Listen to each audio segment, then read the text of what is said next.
많은 남편분들이 저한테 이렇게 말씀하십니다. 갑자기 아내가 이혼하자고 합니다. 그런데 저는 영문을 모르겠어요. 그런데 실제 상담을 해보면 이혼은 갑자기 이루어지는 것은 아닙니다.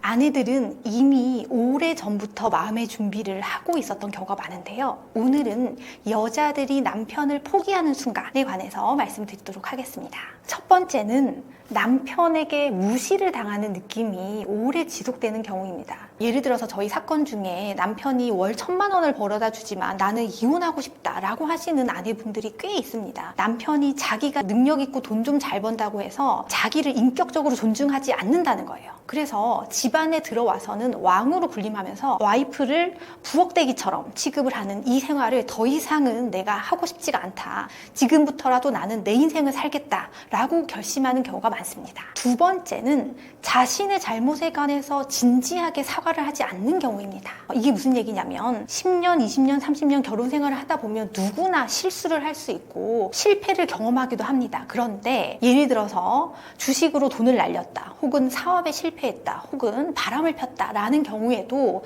혼인 생활이 잘 유지되는 경우는 남편이 자신의 잘못을 확실하게 인정하고 내가 잘못해서 너무너무 미안하다, 앞으로 나는 이렇게 바뀔 것이다 라는 믿음을 주는 경우는 결혼 생활이 편안하게 유지가 됩니다. 그런데 오히려 아나무인격으로 그래서 어쩔 건데 잘못을 인정하지 않고 오히려 그 잘못이 발생된 원인이 너한테 있다라고 책임을 전가하는 경우도 종종 발생합니다. 이런 경우에는 아내들은 더 이상 남편을 신뢰할 수 없습니다. 세 번째는 나 혼자만 결혼 생활을 하는 거예요. 나만 이 가정의 주체야. 그래서 육아도 내가 해야 돼, 집안일도 내가 해야 돼, 돈도 같이 벌어야 돼. 그러면 남편은 뭐 하냐? 남편은 집에 와서 게임해요.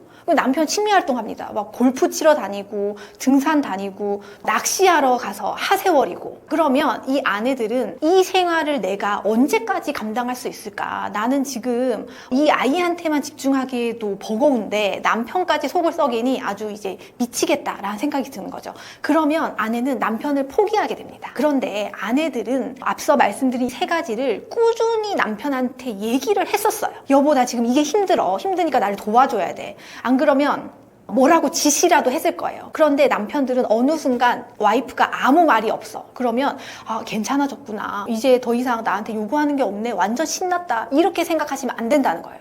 그때 아내분은 이혼 소송을 준비하고 있는 거예요.